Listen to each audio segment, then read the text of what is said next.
Bismillahirrahmanirrahim. Bismillahirrahmanirrahim. Alhamdulillahi wahdah wassalatu wassalamu ala man la nabiyya ba'dah wa ala alihi wa sahbihi wa man walah amma ba'du. Pertama sekali kami izin ke guru kami. Beliau ini dosen kami dulu di STIBA, Sekolah Tinggi Ilmu Islam dan Bahasa Arab Makassar. Mendapatkan canggung sebenarnya seorang murid bisa duduk sepapan dengan guru. Mohon izin Ustaz. Bapak Ibu sekalian yang dirahmati Allah Subhanahu wa taala,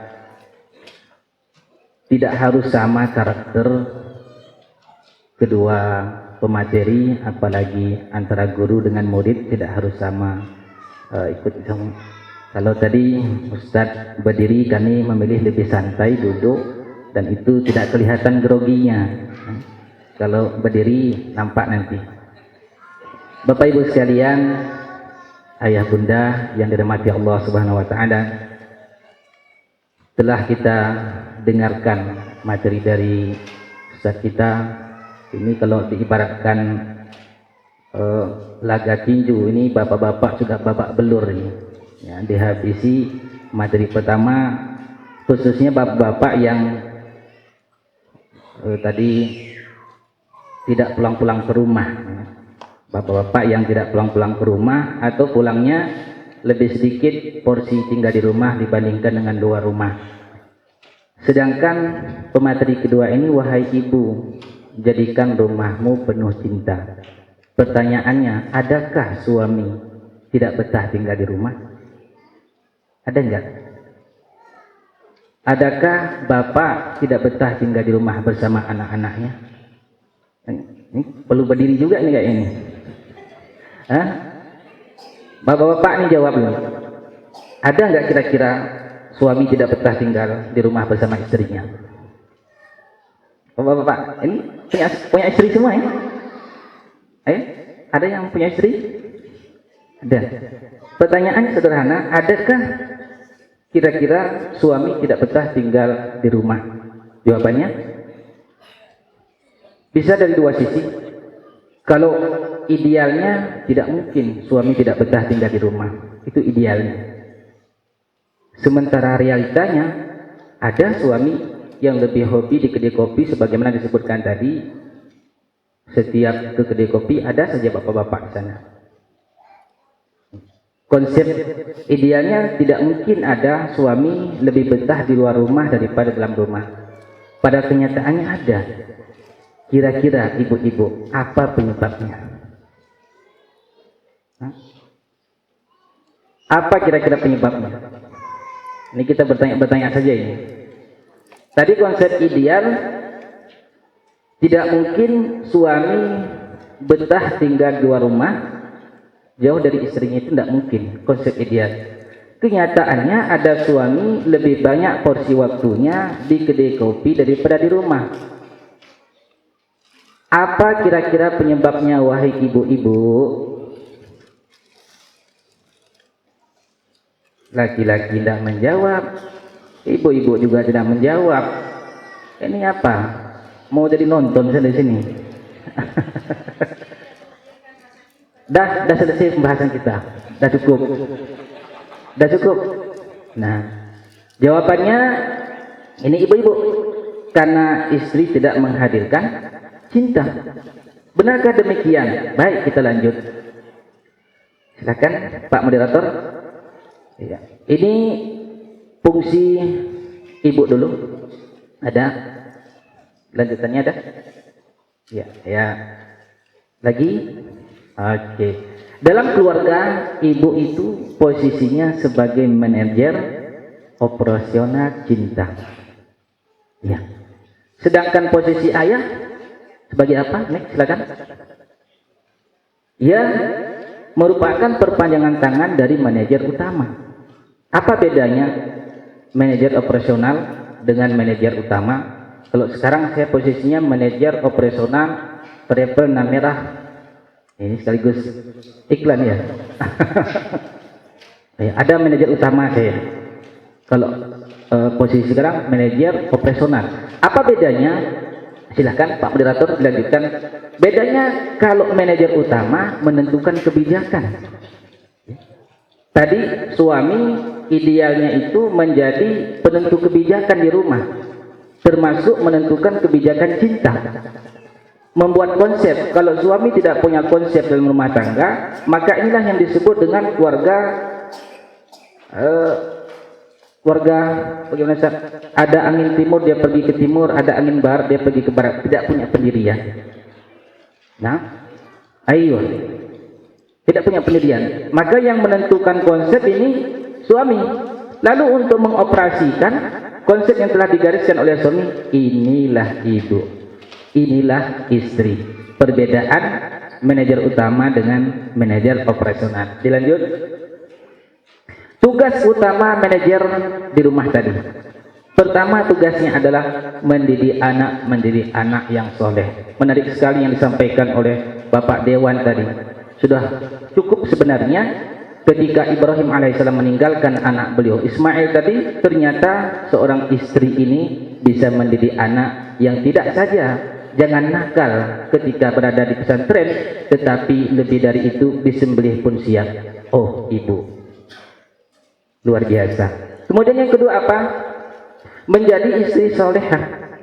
Jadi kalau seandainya nanti kan ada bagian terakhirnya, kenapa ada suami-suami tadi lebih senang di luar rumah? Jawaban sekilas sudah ada. Maka kewajiban tugas utama manajer operasional ini di rumah adalah sebagai menjadi istri solehah. Manusia yang normal, ini kita bicara manusia yang normal, pasti inginkan selalu yang terbaik. Tidak ingin yang tidak baik.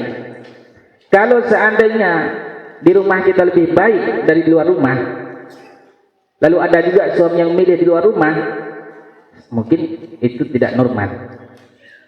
Karena selama orang itu normal, dia ingin yang terbaik. Tugas istri adalah menjadi istri solehah dan cerdas. Dulu pernah kita dengar nasyid, istri cerdik. Bagaimana sambungannya? Istri cerdik yang itu bagaikan tongkat bagi orang yang buta.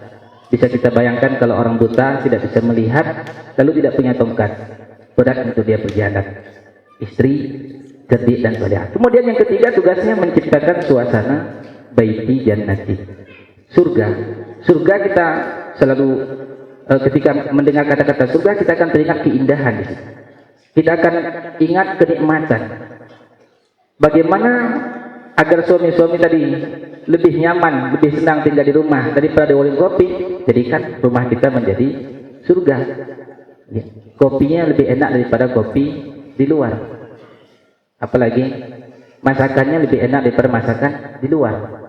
Sutra ungunya lebih enak daripada sutra ungu di luar.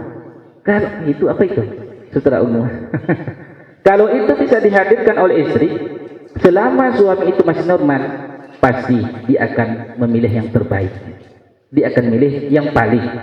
Kemudian yang keempat, tugas utama manajer operasional ini adalah manajemen cinta ke rumah tanggaan. Kita lanjut. Ini sebagai penjelasan bagaimana menjadikan pendidikan anak menjadi anak yang soleh. Kemudian kita bawakan ayat surat At-Tahrim, bagaimana penjagaan orang tua. Di sini peran istri juga. Kemudian lanjut, ini contoh orangnya. Kemudian lanjutnya ya, bagaimana mendidik anak-anak tadi menjadi anak yang soleh. Lalu yang kedua langsung baiti jadi menjadi istri solehah dan cerdas. Bagaimana kita juga sering mendengar sebaik-baik perhiasan itu adalah wanita solehah. Yang ketiga, lanjut. Ini penting nih. Yang membuat suami lebih cinta kepada istri.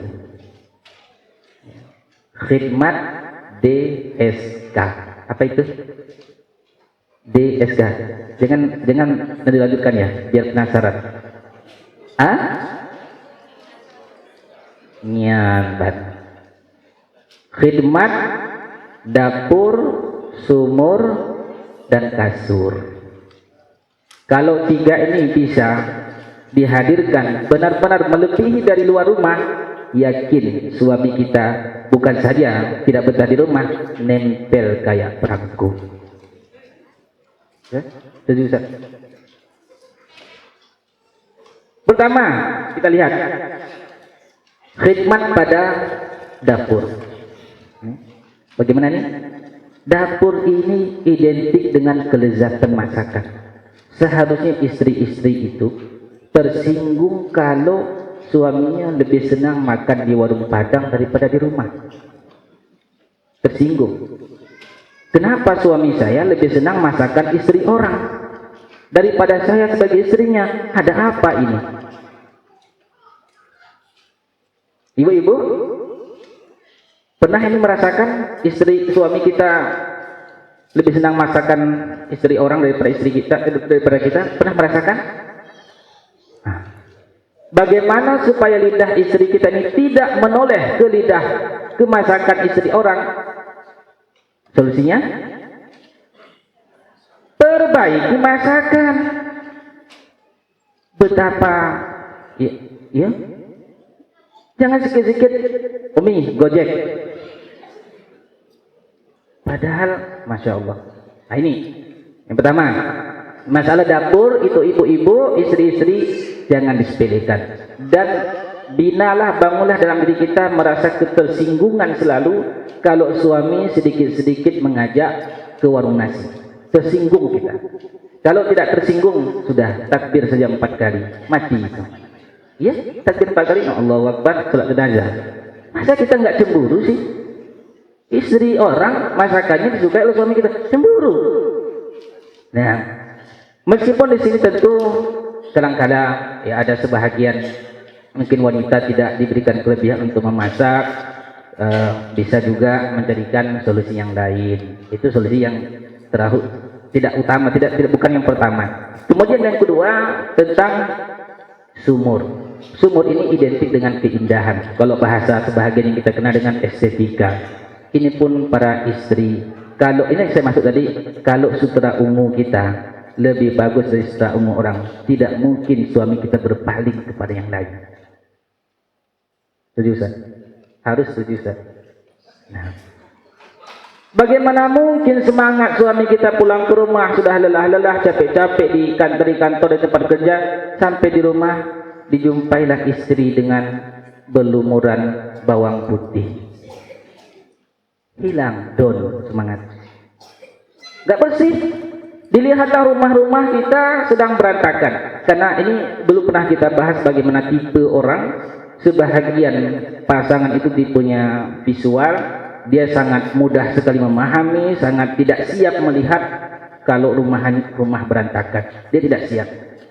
Cobalah kalau kita pernik kamar kita, halaman rumah kita dengan keindahan. Lagi-lagi kalau kita bicara dengan kondisi normal, tidak ada orang yang memilih kecuali yang terbaik. Jadikan sumur kita menjadi sumur yang terbaik. Ketiga, yang kanya, simbol, ini simbol aktivitas kegiatan suami istri. Kalaulah kehangatan di kasur lebih baik daripada yang lain, tidak mungkin laki-laki memilih kasur yang lain. Tidak mungkin. Spring bed, ya? Ada jomblo ikut nih. Ya, ini simbol. Laki-laki itu, ini rahasianya ibu-ibu sekalian. Kalau 3 ini terpenuhi, sudah mereka menjadi budak bagi istrinya.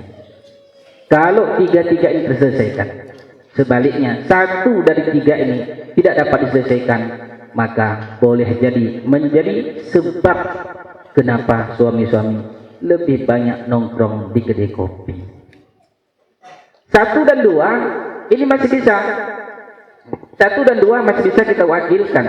Seandainya kita bukan orang yang ahli masak, masih bisa diwakilkan dengan pembantu. Seandainya kita tidak mampu membersihkan kamar, masih bisa dibantu oleh pembantu, masih bisa diwakilkan oleh orang lain. Tapi kalau ketiga, bisa nggak diwakilkan? Kenapa nggak bisa? Jangan diwakilkan, tetapi ya, dimantapkan. Tidak usah diwakilkan. Nah, ada hal-hal yang memang seorang istri walaupun dia karir, ini juga satu fenomena memang di zaman ini. Karena dengan alasan istri sibuk juga di luar, sehingga 3 perkara DSK ini tidak terperhatikan.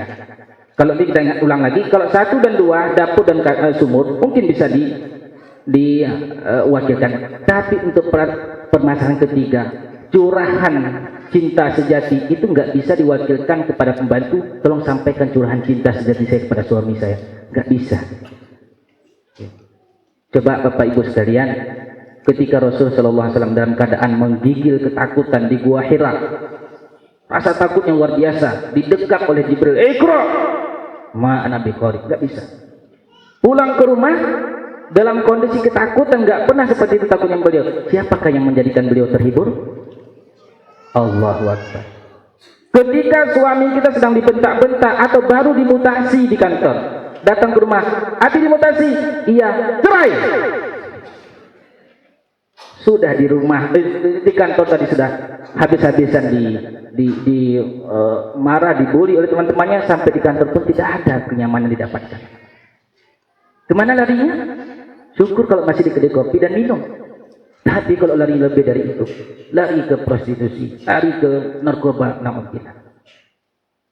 Maka 3 hal ini, ibu-ibu sekalian, 3 hal ini sehingga banyak-banyak bisa kita berikan yang terbaik untuk suami kita. Yakin, hakul yakin, bukan sekedar betah di rumah tadi, tetapi lebih dari itu, nempel kayak perangko, tidak mau keluar rumah lagi, tidak mau kerja-kerja pun lagi. Alhamdulillah. Nah, berikutnya silakan dilanjut. Nah, menciptakan suasana rumahku adalah surgaku. Rumahku adalah surgaku. Tadi termasuk kisah bagaimana seorang Ummu Sulaim. Ummu Sulaim di saat anaknya meninggal dari suaminya Abu Talha. Ini luar biasa. Inspirasi bagi ibu-ibu dibaca secara lengkap kisahnya. Betapa berat sebenarnya bagi seorang istri itu kehilangan anak, tetapi apa yang dilakukan untuk sekaligus selain menghibur dirinya juga menghibur suaminya. Ketika suami pulang ke rumah, bukan pertama sekali disampaikan, "Abi, anak kita meninggal." Enggak. Apa yang dilakukan? Dia perbaiki masakannya, dia perelok tubuhnya, anggota tubuhnya. Disebutkan oleh Anas bin Malik, tidak pernah seperti itu dia bagusnya penampilannya. Setelah suaminya makan minum lalu diberikan diranjangnya tadi, sudah puas, baru disampaikan, "Wahai suamiku, kalau ada tetangga meminjamkan barangnya lalu diambil lagi pinjaman yang kita pinjam itu, berhakkah kita menahannya? Tidak. Bersabar dan haraplah pahala, anakmu telah dipanggil oleh Allah." Bayangkan kalau Sani Abu Talha baru pulang dari perang, panasnya itu, melihat darah-darah, lalu sampai di rumah disampaikan juga oleh istrinya, "Abi, anak kita meninggal." Dia bisa tewas saat itu. Inilah di manakah Ummu Sulaim di zaman ini yang membuat suami-suami selalu tinggal di rumah, yang itu tentu akan berimbas kepada anak-anak kita tadi yang seperti disebutkan oleh Ustaz. Tidak serta-merta ada asap kalau tidak ada api. Tidak serta-merta ada suami-suami lebih senang tinggal di luar rumah daripada di dalam rumah. Karena memang ternyata di rumah itu banyak singa-singa betina yang sedang kelaparan. Ya, tidak ada ketenangan bagi suami. Ibu-ibu sekalian, ini bukan main-main lagi. Di kota Banda Aceh kita ini saja, kebanyakan terjadi perceraian itu dari pihak wanita. Banyak yang nelpon, "Ustaz, saya nggak sanggup lagi ini, saya tersiksa. Tapi mikirkan anak saya sajalah ini. Kalau istri nggak lagi kepikiran, sudah bisa kita ganti yang lain. Tapi anak ini, kalau saya pertahankan juga seperti ini kehidupan saya, nggak dipertahankan juga begini, bagaimana sesungguhnya?" Berat juga kita jawabnya. Berat menjawabnya. Cobalah kalau wanita tadi, di saat kegundahan, di saat suami diputus kerja, di PHK, di saat suaminya sudah dimutasi tidak ada pekerjaan. Orang pejabat besar kalau sudah dijatuhkan jabatannya berat itu, depresi. Saat itu hadirlah Khadijah yang menenangkan Nabi SAW. Tidak mungkin engkau wahai suamiku dihinakan oleh Allah. Engkau orang yang membantu, suka membantu, engkau orang yang menambah silaturahim dan seterusnya. Tenang. Di saat Nabi SAW mengatakan zammiluni zammiluni, di sini kehadiran seorang Khadijah. Aina Khadijah hadzal yaum? Kemana Khadijah hari ini? Membuat suami betah selalu tinggal di rumah. Lanjut. Nah tadi, yaitu menciptakan suasana baiti jannati. Kemampuan ibu menciptakan suasana rumah menjadi surga dunia akan memberikan kontribusi cukup besar kepada kebahagiaan dan kenyamanan penghuninya. Apa itu? Dari sisi apa? Pertama dari segi kerapian tadi, kemudian yang kedua dari segi kebersihan, lalu yang ketiga adalah keindahan, dan yang keempat keamanan di rumah. Dulu pernah kita bahas di Masjid Oman tentang kaifa aj'alu tifla yuhibbuni. Bagaimana aku menjadikan anak mencintaiku? Bagaimana menjadikan anak bisa cinta kepadaku? Juga bisa kita terapkan kepada suami kita. Lalu lanjut, tips ibu sukses. Apa itu? Pertama, ibu yang mampu mengatur waktu. Ini khususnya untuk ibu-ibu karir, baik karir dalam urusan dunia ataupun karir dalam urusan akhirat. Da'iyah misalkan, mestilah mampu memanage waktu. Jangan sampai nanti ada perasaan suami saya ini kan ustadz, dia pahamlah perjuangan. Kalau begitu nggak usah pulang-pulang ke rumah, dia tahu itu surga, surga, surga. Ya, 1, 2, sebulan 2 bulan tahan istri, tahan suaminya. Perlu mengatur waktu. Kapan posisi kita untuk keluar rumah, kapan tidak keluar rumah. Kemudian yang kedua adalah ibu sukses membersihkan dan merapikan rumah. Nah, keindahan tadi, estetika. Lalu yang ketiga, ibu sukses di dapur. Yang keempat adalah ibu sukses di mana ini? Bla bla bla. Nah, kemudian Bapak Ibu sekalian, yang terakhir adalah ini baca sama-sama ya. Ibu-ibu baca sama-sama. Jangan